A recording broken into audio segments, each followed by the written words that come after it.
If you find it hard to build a morning routine, you're in the right place. In this video, I will share how you can change your mindset around your morning rituals and establish a morning routine that energizes you. Right now, you can see today's chapters. We'll start by looking at your current morning and night routines, make sure you get enough rest during certain times of your menstrual cycle, and find morning motivation to wake up and get out of bed. The first thing I want to talk about is changing your mindset. I talk a lot about mindset on this YouTube channel because I think that it is extremely important. If you often say that you can't build a routine in the morning because it is so freaking hard for you to do, you really have to pause for a second and think about it. All the things that you do right now when you wake up, all the habits you already have, like waking up and going on your phone, is your morning routine. So you already have your morning routine, but it's probably not the one of your dreams. When I changed the way I looked at my morning routine, I realized that, for example, in the past, one of the things that I would always do is just go on my phone. Grab my phone and spend 30 minutes on Instagram. Yeah, but once I realized that being on my phone in the morning was already my habit, the question became, do I like this habit? Do you like your current habits in the morning? Does the current morning routine that you have bring you closer to your goals? If the answer is no, you have to do something to change it and to introduce new habits. And so, to start working on your new habits, your new morning routine, we absolutely have to start with your night routine. And here's where I think a lot of people get it wrong. If they want to start waking up at 5 a.m., for example, extremely early, they just set an alarm for 5 a.m. But that's not actually going to be enough, especially if you go to bed at 12. I mean, getting 5 hours of sleep is not good for you. If you want to wake up earlier, you absolutely have to go to bed earlier. That's it. Very simple. And yes, it does mean that you have to say no to certain things in your life that are no longer serving you. For example, for me, right now, when I go and meet up with my friends, a lot of people prefer to meet up in the evening, obviously because of work, which is absolutely okay.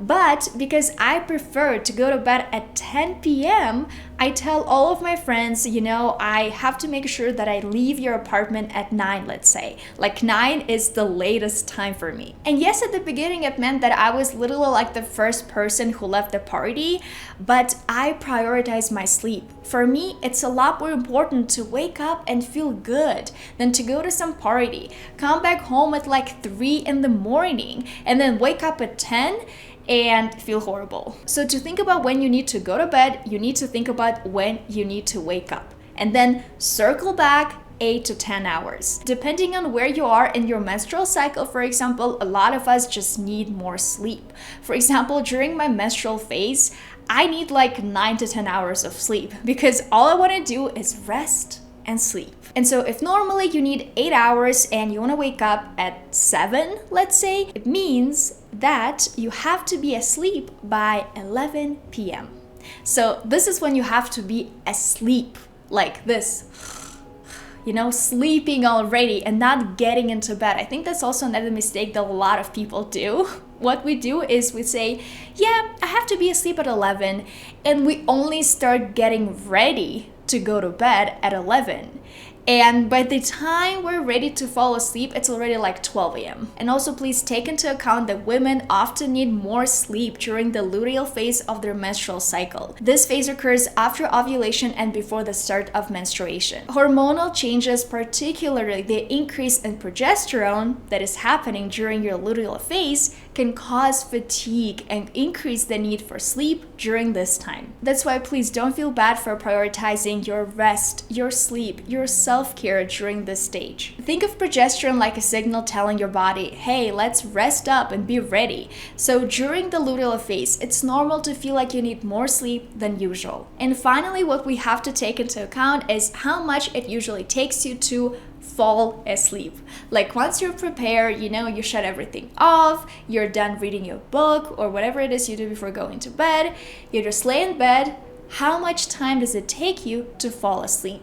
For some people, seconds, like 5 minutes, 10 minutes. For others, they need a little bit more time, so make sure you account for that. Again, if you want to be asleep by 11 p.m., and let's say it usually takes you around 20 minutes to fall asleep, you have to be in bed by 10:40. Now let's talk about a very interesting thing that I decided to implement into my night routine, actually, to have a very good morning routine. Like when I wake up, I just feel good because of that. And that is closing down my space. What I mean by that is cleaning up all the mess so that when I wake up, I feel refreshed and I don't, walk into the kitchen and see all the mess, all the dirty dishes waiting for me. I know maybe for some of you watching this video, it might be hard to do in the evening because, sometimes it happens to me too. I feel just so tired and sleepy that I say, it's fine, I'm gonna wash the dishes, in the morning.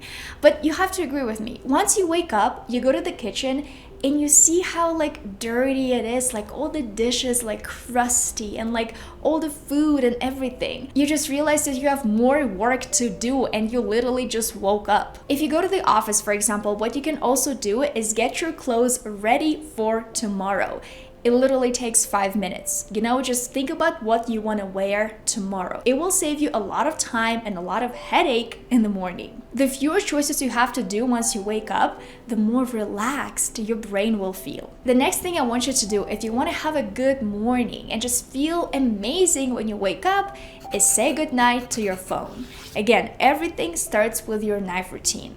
Our phones are extremely stimulating. This mental stimulation can delay the onset of sleep and make it more difficult to get a good night's rest. The quality of your sleep will be much lower. You will probably not reach the deeper, more restorative stages of sleep as easily, and because of that, you will feel tired when you wake up. Once I got my Oura ring, I became so much more aware of how my sleep changes depending on what I do before going to bed. If I spend a lot of time on my phone, if I drink something that has a lot of caffeine in it, I'm not kidding. When I wake up and I check my Oura app, I see that I didn't get a lot of deep sleep. And that really makes me think and change my priorities. Okay, so now let's actually talk about what you should be doing and what you should not be doing in the morning when you wake up. And I think that you should stop hitting the snooze button.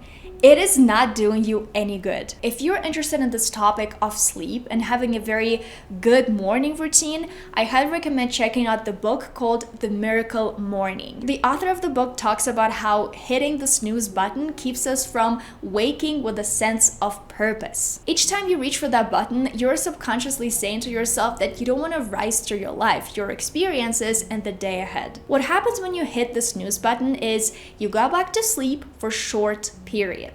These snippets of sleep are not long enough to complete a full sleep cycle, leading to fragmented and poor quality rest. And it can also lead to a condition called sleep inertia, where you feel groggy and disoriented when you wake up. We all know that. Once you hit the snooze button, you go back to bed and then you wake up 10 minutes later and you just you don't feel good, and this grogginess can last for a while, making it harder to start your day alert and focused. So let's agree right now that we are going to try to stop hitting the snooze button. It's better for our bodies to wake up earlier than continue hitting the snooze button over and over again. And finally, if you struggle with this feeling a lot of, you wake up and you just want to stay in bed so bad, you're not alone. It just means that you have to increase your motivation to wake up. Think about it this way. If something exciting is happening that day, you're gonna wake up and feel so excited. When it's your birthday, for example, you often feel very motivated to wake up and get out of bed. At least I do. When it's my birthday, I wake up and I'm like, I'm ready to go. It's my birthday. What are we doing today? Unfortunately, I know we can't have birthdays every single day. I wish we could. But what can help us is creating something that we're going to be excited to do tomorrow. This should be your motivation to get out of bed. For me, it's very, very simple. It doesn't have to be, something ultra crazy. For me, it's just making matcha in the morning. That's it. It's very simple, but I don't know why. I just really like this process of, whisking the matcha, making it. It makes me feel so energized, I guess. So every time I wake up and I feel like, oh, I just want to stay in bed a little bit longer, I remind myself that if I stay in bed, I don't get to make matcha and I really want to make it. So that's my motivation to get out of bed. For you, it might be taking your dog for a walk or maybe doing your morning workout. Anything that you're excited to do, anything that will motivate you to get out of bed. I know that many of you watching this video have also probably watched other videos about morning routines, and I know that a lot of people really benefit from meditating in the morning, reading in the morning, writing in the morning, doing sports in the morning. For me, I have discovered that doing sports in the morning doesn't work because I don't like exercising on an empty stomach. I prefer to exercise in the middle of the day, and for a lot of people it's going to be super strange, and it's absolutely okay. You know, discovering what works for you and your schedule is the way to go. What I do like to include in my morning routine though is meditating for 10 minutes and journaling for 10 minutes. It doesn't take a lot of my time, and because I practice habit stacking, like I don't start working before I finish meditating for 10 minutes and then journaling for 10 minutes. It really helps me stay consistent in those really small habits, and over time I know that they make me feel good. Just a few days ago I was meditating and the coach there said that oftentimes people turn to meditation when they feel bad. It's understandable, but it's so much better to instead establish a routine and meditate even when you feel amazing, when you feel good. Because if you practice it consistently, if you make a habit out of it, this is how you will make a lot of progress. So moving on to your homework, grab a piece of paper and write down what you do every morning. Right now, just like without creating a perfect routine, just write down what you do right now. See if there are any habits that aren't really helping you reach your goals. Anything that you want to get rid of. For example, you wake up and you spend 40 minutes on your phone. Probably it's something that you don't want to be doing. Now imagine your perfect morning routine. What new habits would help you start the day on a positive note? Journal about this and I'm sure you will come up with your perfect version of a morning routine. If you want to see what my night routine actually looks like in the vlog format, I have a video on my YouTube channel about that. You can click right here and keep on watching. I hope you will find it interesting and learn something new.